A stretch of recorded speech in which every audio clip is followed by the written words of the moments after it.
Saudações, eu sou o Marcos Valério XR do dia 27 de dezembro de 2023 e nessa nova tentativa de composição de fundo aqui eu quero falar sobre os últimos 4 filmes que eu vi e que eu acho que todos suscitam algumas reflexões que vão além dos filmes, começando pela ordem em que os vi. Então o primeiro será Godzilla Minus One, que para quem não entendeu o título, na realidade, na minha interpretação, é muito simples. Os filmes do Godzilla sempre foram ambientados na mesma época de sua produção. Ou seja, se o filme foi feito em 1954, a ambientação da história também era mais ou menos nessa época, né? Às vezes um pouquinho antes, um pouquinho depois, por causa da questão do tempo da produção. E, se eu não me engano, esse é o primeiro filme de Godzilla ambientado no passado. Ele é ambientado há 70 anos no passado. Então, se fôssemos colocar assim, uma espécie de ordem cronológica, ainda que eles não façam parte todos de um mesmo universo, esse seria o filme menos um da sequência, porque teve o 1, 2, 3, 4, 5, é uma série toda, então, na espécie de cronologia, é o menos um. Seguindo essa lógica, se fosse haver um Godzilla menos 2, o certo seria ser mais no passado ainda, o que, por sinal, há abertura desse filme para isso, né? Mas pode ser que os produtores pensem de uma forma diferenciada, mas o fato é que esse filme se destaca não só por essa ambientação no passado, remetendo pouco depois do final da Segunda Guerra Mundial, retratando com muito pesar a derrota japonesa e a situação do Japão neste pós-guerra, e ele tem uma pegada muito diferente do que a gente está acostumado, de modo que é totalmente defensável que muitas pessoas digam que este é o melhor filme de Godzilla já feito, embora eu pessoalmente continue preferindo Godzilla 2014, da Legendary Pictures, por uma série de fatores. Mas dos filmes japoneses, com certeza este é o melhor.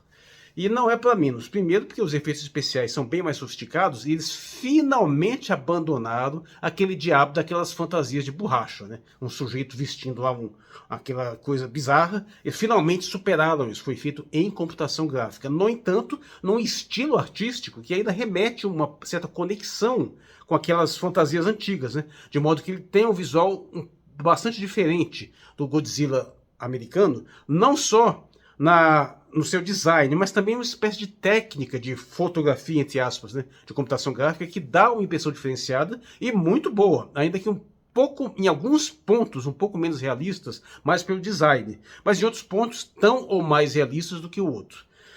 No entanto, eu gostaria de aproveitar esse filme para comentar um fato muito curioso que acontece com muita frequência, e eu acho que isso é um exemplo paradigmático, porque ele está sendo verdadeiramente aclamado assim, de uma forma generalizada, tá uma rasgação de seda, e sim, o filme é muito bom, eu gostei sim, mas ele tem muitos problemas, muitos defeitos que podem ser apontados, e é esse que é o elemento que eu quero demonstrar. Quando, por uma série de outros motivos totalmente distintos e subjetivos, alguém, por acaso, gosta muito de um filme, ela tende a não ver defeitos autoevidentes. E se por algum outro motivo completamente subjetivo ela não gostou, aí ela pega aqueles defeitos ali e explora para atacar, para difamar o filme. E é exatamente o que está acontecendo. Godzilla Minus One é sim um filme muito bom, mas ele tem um monte de problemas estruturais, e esses problemas são solenemente ignorados pela maior parte dos críticos, das pessoas que gostaram do filme. E é uma coisa que já não acontece quando a pessoa tem alguma experiência esteticamente mais negativa, né? Por exemplo, comparando esse com o Godzilla 2014, que é um dos melhores filmes já feitos. Muitas pessoas vão reclamar daquele filme lá, mas o Godzilla aparece pouco, a gente paga para ver um filme do Godzilla e quase não vê o monstro. Pois é, nesse monstro aparece menos ainda, né?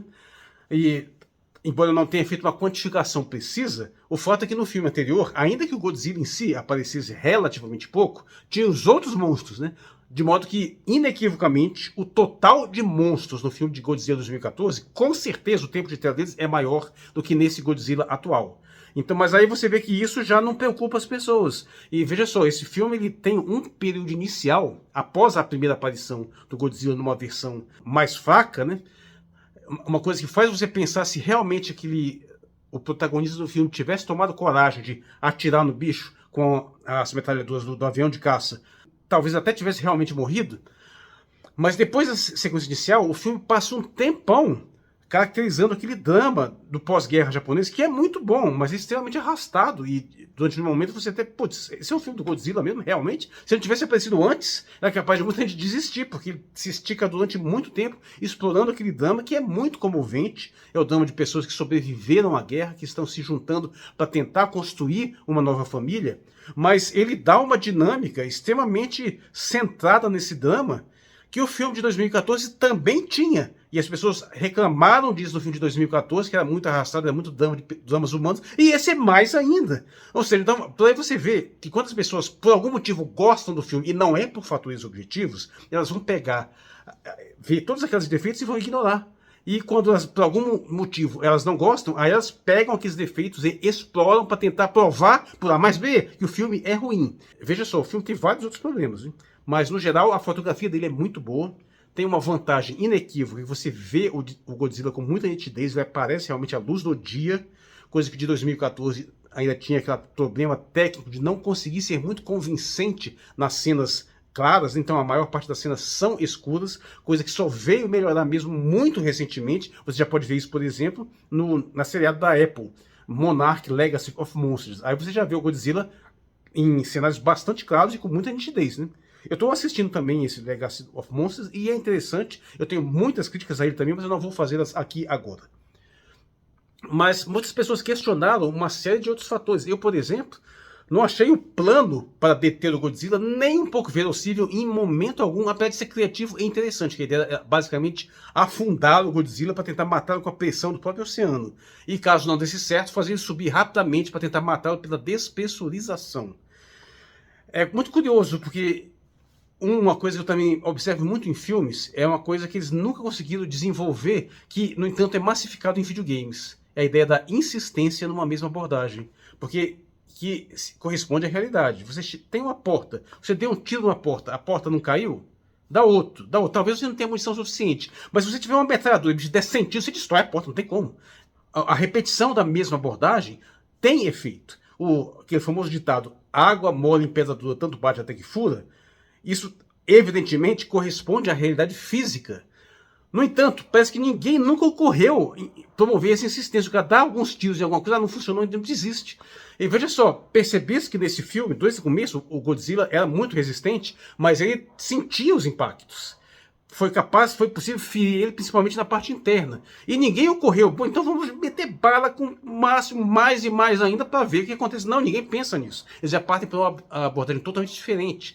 A ninguém ocorreu pedir para os Estados Unidos ou para a União Soviética jogar uma bomba nuclear no bicho. Não, eles foram partir para uma abordagem um tanto mais exótica, criativa também, interessante, mas que desde o momento estava auto-evidente que não ia dar certo, até porque a própria estrutura da trama deixa isso claro, né? Porque uma vez que o protagonista principal já não está acreditando naquela abordagem, ele pretende tomar uma abordagem pessoal um tanto quanto suicida, porque, bom, para dar alguns elementos para quem não viu o filme, gira em torno de um piloto kamikaze que no começo do filme desistiu da missão, ele preferiu não se matar, ou seja, ele acabou sobrevivendo. E no geral isso gera um problema de honra com ele, né? Porque afinal ele não se sacrificou pelo Japão, no que seria um sacrifício totalmente inútil, porque ia perder do mesmo jeito.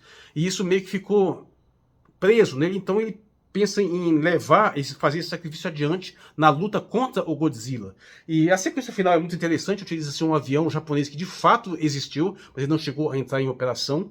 E toda a sequência é muito empolgante, muito emocionante, mas é totalmente inverossímil do ponto de vista de execução, com muitas forçações de barra, muitas conveniências e muitos momentos dramáticos, onde inclusive algumas falhas conceituais muito grandes. Um colega meu apontou, né, o Fábio Duarte Biro, que é membro do canal, apontou o fato de que ficou muito estranho o modo como eles afundaram o Godzilla no local onde parecia raso, parecia que ele estava de pé, tocando no chão, e realmente dá essa impressão.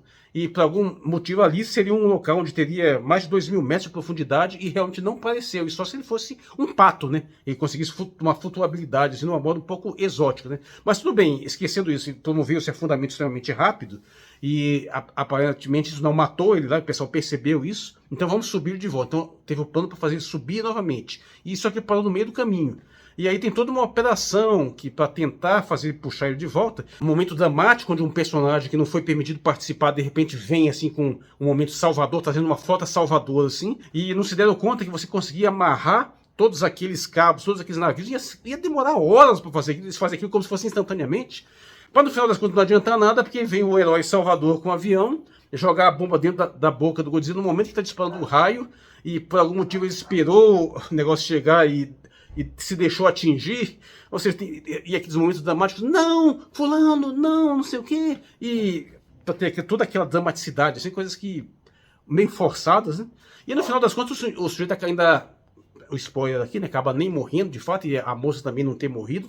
Então eu achei muitas coisas estranhas assim no filme, mas de modo algum o filme não é um filme, é bom, o filme é emocionante, é empolgante, mas tem essas falhas. Eu só queria apontar claramente essa subjetividade das pessoas que quando gostam de uma coisa ignoram falhas. E é isso que vai me levar a, por exemplo, fazer uma comparação com o nosso próximo filme.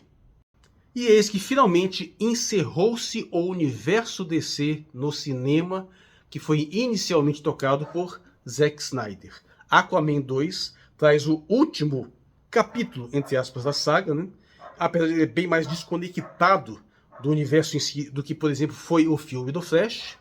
E o fato que desses 4 filmes que estou analisando aqui, dentro da sua categoria, naquilo que ele se propõe a fazer, na minha opinião, é o melhor.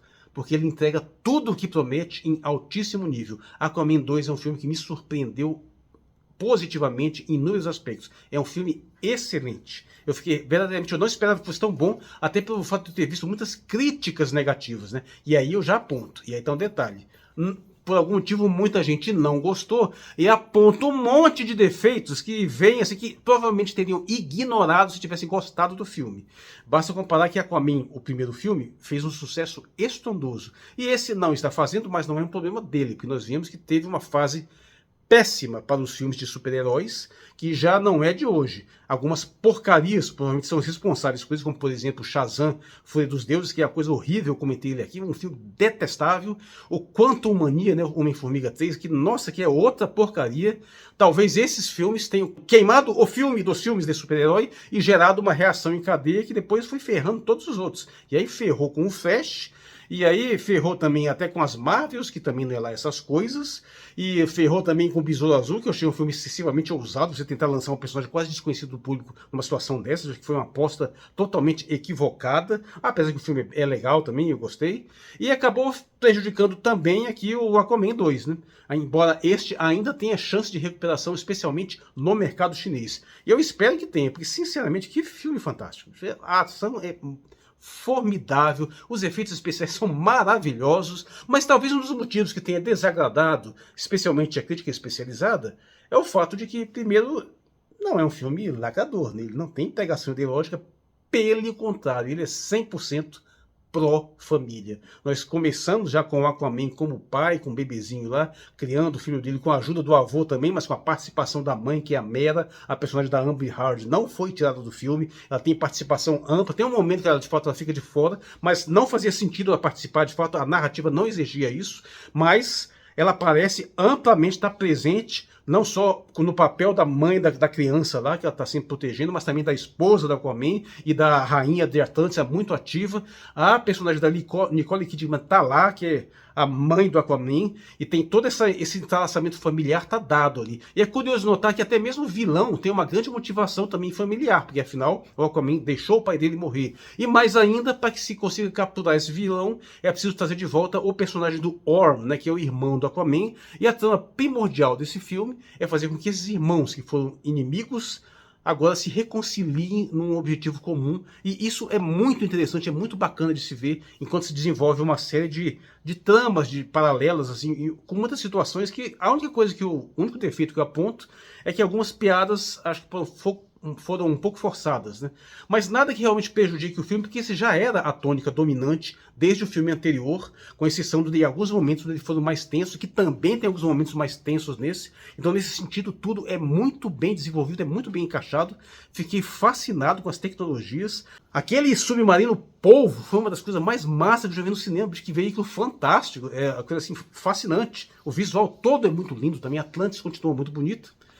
E você vai ver uma fortíssima referência ao Senhor dos Anéis, tá? Uma trama muito parecida, que são até muito parecido com Um Anel, né? Que é uma Horcrux. Horcrux é um termo criado pela J.K. Rowling, autora do Harry Potter, para se referir a um tipo de objeto que é exatamente o que é o Um Anel, do Senhor dos Anéis, mas que é o Anel dos Nibelungos, que é o retrato de Dorian Gray, ou seja, há uma série de elementos na literatura e das mitologias que obedecem a esses critérios, e a J.K. Rowling teve a brilhante ideia de dar um nome para isso, ainda chamou de Horcrux. Então, no caso, o tridente do Necron, do irmão do antigo rei de Atlântida, é uma Horcrux. E a dinâmica é muito parecida, né? Quem pega aquele tridente fica influenciado pelo aquele Senhor das Trevas lá, e até o visual é uma referência clara, escancarada ao Senhor dos Anéis. Então, de modo que você tem lá essa referência todas...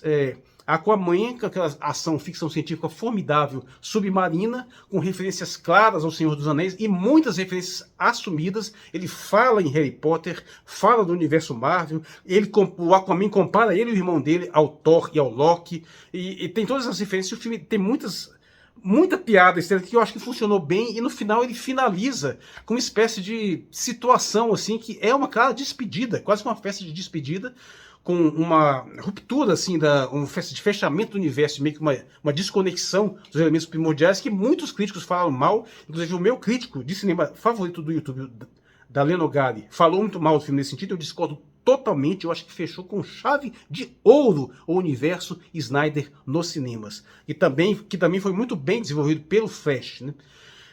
Infelizmente, não teremos mais, provavelmente, né, não teremos mais desenvolvimento, até porque o Snyder agora está concentrado em outras coisas. Mas eu vou voltar naquela temática de por que o Snyder é tão odiado, né? E eu insisto na questão de que eu desenvolvi no meu filme, no meu vídeo sobre a Liga da Justiça, e também eu já falei sobre essa questão do vitalismo, que o Snyder tem uma pegada vitalista e que as pessoas não entendem e odeiam por ter uma visão anti-vitalista, né?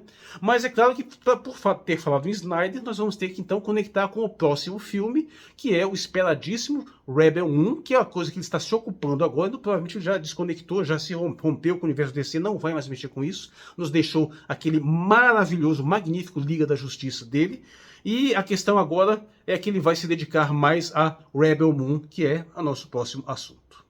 Pois é, e chegamos a essa questão bastante complicada, porque Rebel Moon é um filme que está sendo duramente criticado. A maior parte dessa crítica é porque o Snyder sofre essa perseguição de grande parte da crítica especializada e um hate também de um público, apesar de ele ter um forte fandom, e eu faço parte desse fandom do Snyder. Eu contribuí, insisti para o lançamento do corte da Liga da Justiça, eu me envolvi nesse projeto. Sim, eu apoio, eu gosto do Zack Snyder, apesar de que eu tenho muitas críticas aos filmes dele, que eu já citei em alguns momentos aqui, mas eu tenho que dizer uma coisa: é difícil defender Rebel 1.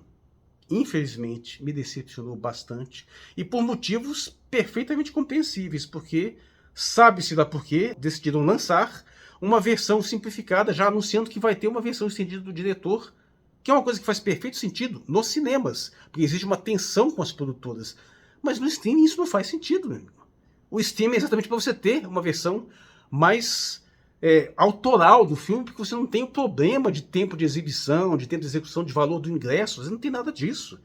Eu não vejo sentido para você lançar uma versão simplificada e depois lançar uma outra versão, que nem sei se vai estar no streaming também, porque se tiver vai tornar totalmente obsoleta essa versão anterior, ou se vai ser um filme totalmente diferente, ou se vai lançar para Blu-ray, mas eu acho uma decisão largamente equivocada para um filme que é uma novidade. E você percebe isso no filme, que essas coisas que foram tiradas fazem falta. É muito interessante bater nessa tecla, todo mundo está dizendo, mas tem que dizer mesmo, porque Rebel 1 foi originalmente pensado para ser ambientado no universo Star Wars. E não deu muito certo, e ainda bem que não deu, porque a Disney ia ferrar tudo de qualquer jeito. E a Netflix aproveitou essa oportunidade de tentar ter o seu próprio Star Wars, né? Ele é escancaradamente baseado nos Sete Samurais, de Akira Kurosawa, que já influenciava muito George Lucas no universo Star Wars, mas aqui no caso a referência é mais direta, e não é o primeiro filme. Temos vários filmes que se inspiraram neles, como por exemplo o famoso The Magnificent Seven, né? Faroeste norte-americano, no Brasil intitulado como Os Sete Homens e um Destino, que eu acho até um título mais interessante, que também tem uma versão mais recente.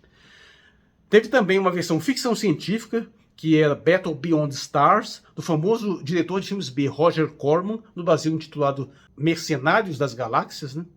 É a parte interessante do filme, essas referências diretamente tiradas dos Sete Samurais, com alguns outros elementos. Agora, o problema de Rebel Moon é que, primeiro, além desses cortes que já são dados, que você percebe que está faltando coisa no filme, o que torna a narrativa extremamente apressada.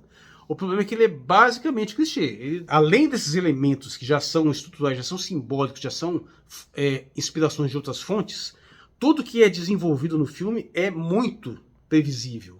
Com a exceção, claro, de alguma coisa que é acrescentada nos momentos iniciais, que é o que tem de melhor no filme, mas que infelizmente é abandonado. Ele não é levado adiante. É uma coisa que pode voltar e dar um upgrade, talvez que esteja nessa versão estendida, mas que infelizmente acaba sendo abandonado muito precocemente.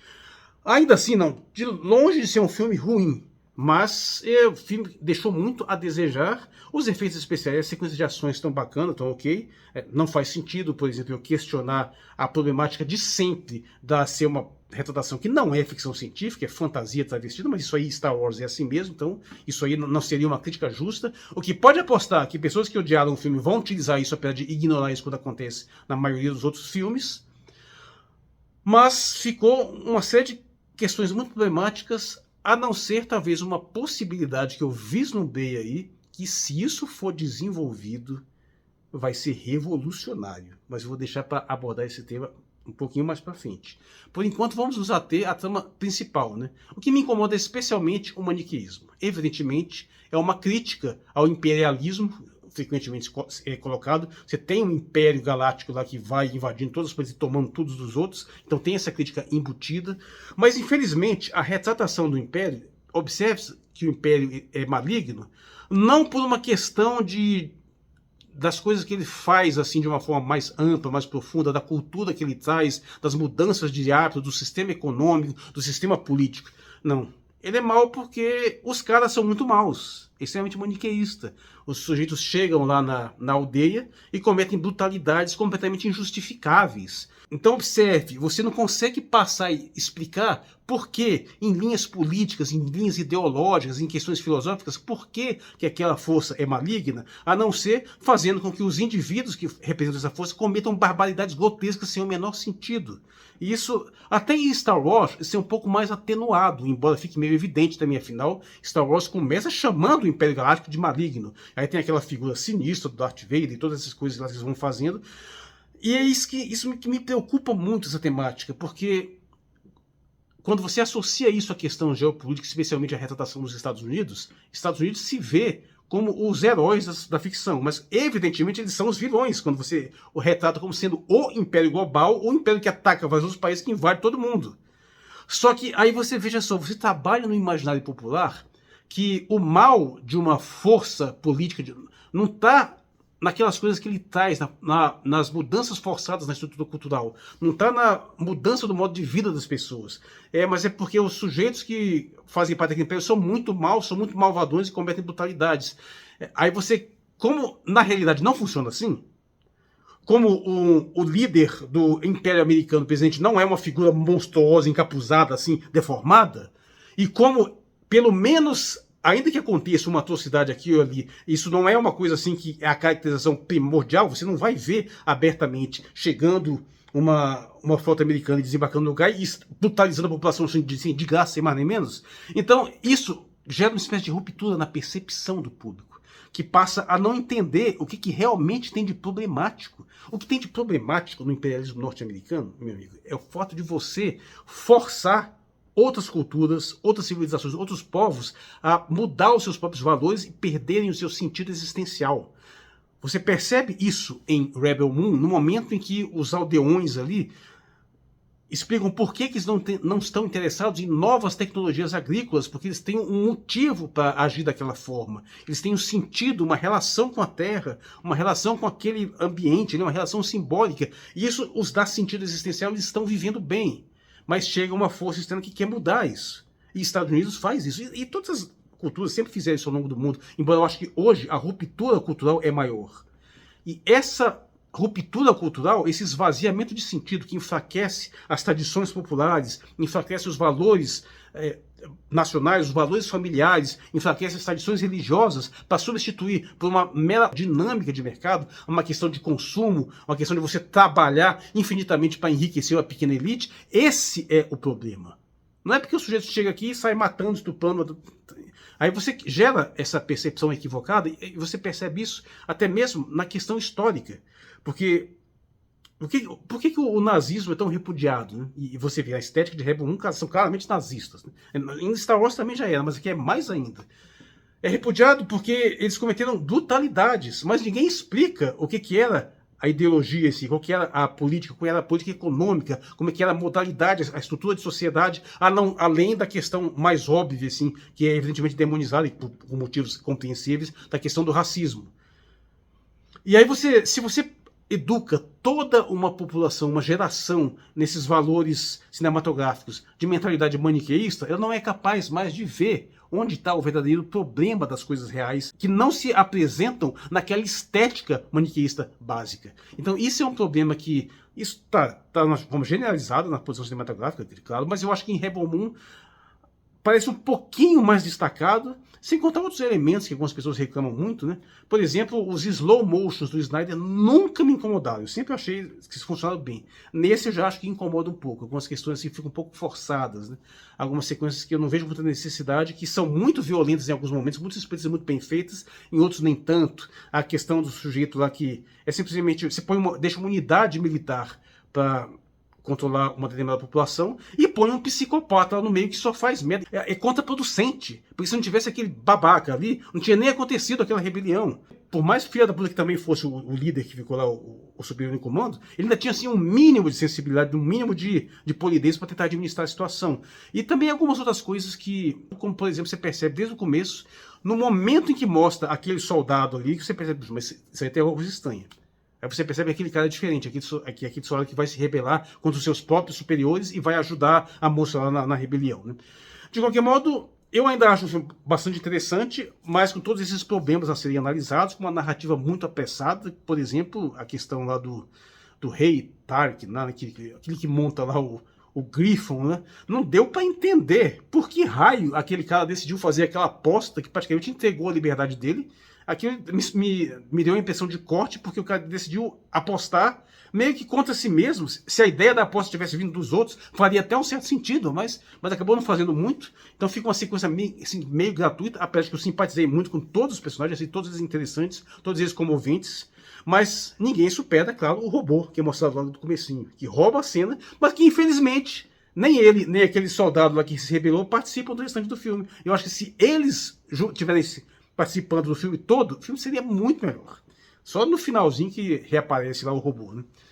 O personagem que durante todo o tempo parece que é aliado, mas depois trai, eu acho que ele acrescentou uma dinâmica interessante, acho que ele foi uma ruptura legal, porque a gente tava previsível demais a estrutura, mas ao mesmo tempo não gostei muito da solução dada para ele sair daquela situação ali aparentemente inescapável, né?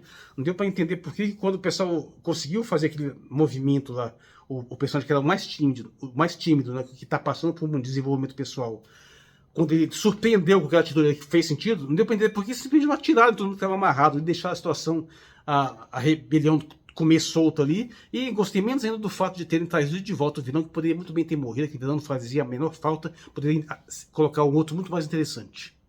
De qualquer modo, tá todo mundo concordando que Rebel Moon tem um problema de roteiro, principalmente. E isso é verdade. Agora, deixando de lado esses elementos e apontando que há uma estética visualmente interessante, muito comovente em alguns aspectos, algumas cenas muito bonitas, e também a estranheza de que talvez o filme tivesse muito maior possibilidade de ser um sucesso maior se tivesse a sua faixa etária mais baixa, porque como um novo universo, ele teria muito mais oportunidade de impressionar um público jovem, um público mais recente, que nem conhece Star Wars assim exatamente, mas ele acabou optando por fazer uma versão um pouco mais violenta, e a versão estendida que vai ser mais adulta ainda, ou seja, então acho que perdeu uma oportunidade de tentar desenvolver algo para um público mais novo. Mas, de qualquer modo, algo que me interessou muito e que eu acho que tem que ficar de olho é se o Snyder não está fazendo uma subversão simbólica ainda mais profunda do que eu estava pensando. Porque tem pelo menos 3 elementos muito claros que sugerem isso. Primeiro, o fato de se chamar Mother World. Os vilões são The Mother World, o mundo mãe. Havia muitas referências ao rei, mas também à rainha e à princesa, numa cena muito bonita. Ou seja, tem uma participação de uma simbologia feminina por trás, mas talvez ainda mais interessante por causa disso aqui. Se você não entendeu, não vou nem explicar. Talvez fosse mais interessante se fosse na cor, assim, mais violácea, assim, mais púrpura, mais rosada. Mas eu fiquei com a impressão, posso estar enganado, até pelo fato da heroína principal também, essa subversão de ser uma personagem feminina, que eu acho que nesse caso caiu muito bem. Eu fiquei com a impressão de que pode ter uma subversão simbólica aí, no sentido de tocar numa temática que praticamente ninguém toca, porque quando você vai retratar impérios malignos, grandes máquinas de guerra que invadem os outros, todo mundo, invariavelmente, especialmente feminista, vai pensar nisso no sentido de uma exponenciação da agressividade masculina. Ou seja, de uma certa forma é como se fosse o patriarcado. As grandes impérios que vão invadindo, que vão tomando, são apenas uma expressão da masculinidade expansiva. E isso é apenas falso. Os grandes impérios que vão se expandindo, e Estados Unidos não é diferente, eles são essencialmente a expansão vitalista da própria reprodução da vida. E essa estrutura é essencialmente feminina. O que eu estou dizendo, sim, é que o motivador primordial da conquista, dos avanços dos impérios, das guerras, não é o simples impulso masculino. O impulso masculino é o meio. O motivador primordial é a voracidade da vida tentando arrancar coisas para si própria. E isso é essencialmente feminino. Basta a gente perceber que, ainda que os homens produzam a maior parte dos recursos, das riquezas, ou tomem a maior parte das riquezas, em qualquer época a maior parte das riquezas é consumida pelas mulheres em função da reprodução da vida. Ou seja, não é questão de estigmatizar o feminino, mas o vitalismo em si, a vida em si. E a vida é essencialmente feminina. A masculinidade é um mecanismo que a vida desenvolveu para acelerar seu processo reprodutivo. E isso subverte tudo, porque se você for observar bem, o motivo primordial que se leva a uma força a tomar recursos de outros povos é a sua voracidade, e essa voracidade não é essencialmente masculina. A masculinidade é apenas um meio. Mas eu não vou desenvolver isso mais, porque eu nem sei se isso vai para frente, eu nem sei se o Snyder está tendo essa ideia, ou se de repente fez de uma forma totalmente inconsciente. Vamos esperar para ver a versão estendida e o segundo capítulo de Rebel Moon, que só vai estrear em abril. De qualquer modo, vou frisar novamente, fiquei um pouco decepcionado, realmente é difícil fazer uma defesa desse filme, dá para entender, não é tão ruim quanto a crítica está dizendo, de forma nenhuma, não merece todo esse hate todo, mas de qualquer modo, realmente é muito problemático e todo mundo percebeu isso, não tem como você não admitir. Espero que melhore. Mas então, com isso, nós vamos passar para o nosso último filme, que já é uma temática bastante diferente. Eu fiz um texto sobre ele recentemente no Facebook, também na Netflix, estreou este mês, o interessantíssimo Leave the World Behind.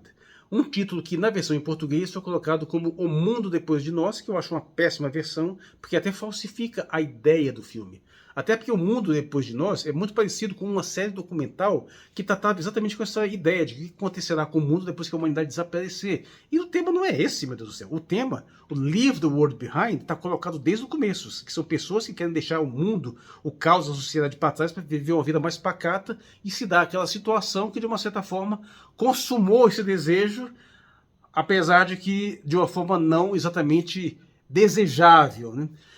Bom, o filme é bastante interessante, eu recomendo que se veja, e eu tenho como principal mérito, na minha opinião, tratar de um tema que eu tenho batido aqui recorrentemente nesse canal, já falei isso várias vezes, de que, havendo uma terceira guerra mundial mais enfática, essa guerra não vai ser aquela modalidade convencional, nós não vamos ter invasão dos Estados Unidos, invasão dessas coisas todas, pode ter umas invasões locais aqui e ali, e também duvido que haja uma guerra nuclear.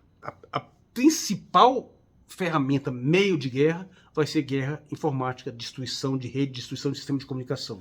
E isso esse filme retrata bem, e eu acho que isso aí a gente tem até uma conotação daquilo que eu desenvolvo no vídeo A Ficção Científica Nos Salva. Porque é como se a ficção científica imunizasse a humanidade contra determinadas perspectivas, simplesmente denunciando e batendo naquela tecla e mostrando os perigos daquela possibilidade, e isso de uma certa forma vacina a humanidade contra esse perigo. Até porque, por um fato muito óbvio, as pessoas que estão envolvidas com o desenvolvimento de tecnologias de ponta, elas são, invariavelmente, gostam de ficção científica, assistem, leem, então elas têm esse background. E, conscientemente ou não, não tem como esse background não te influenciar, não te tornar mais cauteloso em alguns sentidos. Todos os problemas reais que a gente está tendo são problemas que a gente não previu, como, por exemplo, esses problemas da internet, que não foi devidamente prevista pela totalidade dos autores de ficção científica até os anos 80. E então, se você tiver mais produções apontando, explorando esse fato, apontando o estado que vai ser o mundo offline dessa forma, eu acho que isso pode nos ajudar a evitar tragédias maiores, porque a possibilidade que isso venha acontecer de uma forma larga é altíssima. Veja bem, a vulnerabilidade do nosso sistema internético. Se você começar a destruir cabeamento submarino, começar a derrubar satélite, ou mesmo usar vírus mais sofisticados, bombardear um ou outro ponto específico, você pode apagar a comunicação do mundo inteiro. Você não precisa nem apagar a energia inicialmente, mas a falha de comunicação ferra com a estrutura da sociedade muito bem ferrado. E lembrando que a maior parte dos sistemas agora estão online, o que significa que essa pane online pode derrubar o sistema de energia, pode derrubar o sistema de movimento de água. E o pessoal está automatizando tudo assim desesperadamente, como está fazendo até na minha própria empresa. E essa automatização desenfreada, isso pode cobrar um preço feroz no dia que o sistema cair. Porque várias estruturas que poderiam perfeitamente operar de forma totalmente manual, com pessoas, ou forma analógica, ou formas não submetidas a estruturas de telecomunicação online controladas por computadores, isso tudo, essas coisas todas seriam completamente imunes a esses ataques cibernéticos. Mas com tudo conectado, tudo online, tudo automatizado, aí, meu amigo, você derruba tudo e ferra com a vida de todo mundo. E é interessante que esse filme aponte isso. Mas, assim, do ponto de vista já dramático, eu gostei muito do filme também, eu sei que os personagens estão ótimos. Eu não vou desenvolver muito mais não, porque eu vou deixar o link para o texto que eu desenvolvi aqui, que eu já digo essa maior parte das coisas, mas eu só quero frisar que a única coisa que eu não vi o menor sentido foi aquele diabo daquela arma sônica ali. Realmente aquilo ali não teve nada a ver, meio que prejudicou, mas eu não li o livro, não sei se o desenvolvimento é maior, mas eu não achei que o filme teve um fechamento ruim, não. Eu achei até interessante aquela questão da menininha lá que só queria ver o final de Friends, né? Mas eu acho, de um modo ou de outro, eu recomendo que se veja esse filme e se reflita sobre essa questão da nossa vulnerabilidade dos nossos sistemas online. Nós precisamos pensar melhor, criar defesas, depender menos não só de conectividade, mas até mesmo de energia, e infelizmente tenho notado cada vez mais isso. Coisas que podem ser feitas sem consumo de energia são cada vez mais dependentes da eletricidade, sem necessidade, apenas nos deixando cada vez mais vulneráveis a uma possibilidade de um apagão generalizado. E lembrando que, por exemplo, uma questão de uma guerra envolvendo Taiwan corre o risco de gerar um apagão tecnológico, e sem contar os ataques, né, a hackers que estão sendo muito antecipados pela capacidade do ataque russo, chinês, da Coreia do Norte, também do Irã, que está sendo reconhecido, inclusive é citado, né, no filme, como tendo grandes proficiências nessa capacidade informática, né, e além dos Estados Unidos, é claro, também, e que trabalha também com a possibilidade de ser um trabalho interno, né? O fato do filme falar daquela questão lá da elite tentando dominar o mundo ou não conseguindo, das reuniões secretas do Pentágono, uma série de coisas que jogam uma série de dúvidas, a questão de você trabalhar com a desinformação, que fazer dividir as pessoas, o povo, para que eles lutem entre si, tudo isso é muito relevante. Eu acho que o tratamento tem alguns problemas no filme ali, tem umas questões ali que eu deixei de lado, mas eu acho o filme interessantíssimo de ser visto e para refletir sobre as possibilidades de uma guerra eletrônica, informática que afete a internet de uma forma generalizada, que pode ter um impacto muito maior do que nós gostaríamos. Basta lembrar que muita gente por aí, que nem eu, por exemplo, não usa mais dinheiro, não sei mais o que é dinheiro. Eu só trabalho com transferências online. Se o sistema todo cair agora, meu amigo, eu não tenho um centavo. Então eu mesmo tenho que tomar algumas providências maiores a esse respeito. Mas, de qualquer modo, a questão, eu quis fazer, quero acrescentar mais esse tipo de conteúdo no canal, né? Espero que esse esquema aqui tenha dado resultado eficiente em termos de fazer um chroma key. Estou com a impressão que não. E eu quis comentar esses 4 filmes, tem várias outras coisas para comentar também, mas tem que ir aos poucos, porque tem muito conteúdo, tem muita coisa para fazer. Esse final de ano, para mim, está bastante complicado, estou com muita dificuldade de produzir vídeo, de me aproximar do canal, mas com certeza vai melhorar ano que vem. E espero que tenham gostado dessa abordagem. Eu sou o Marcos Valério XR, no dia 27 de dezembro de 2023, e muito obrigado por sua atenção.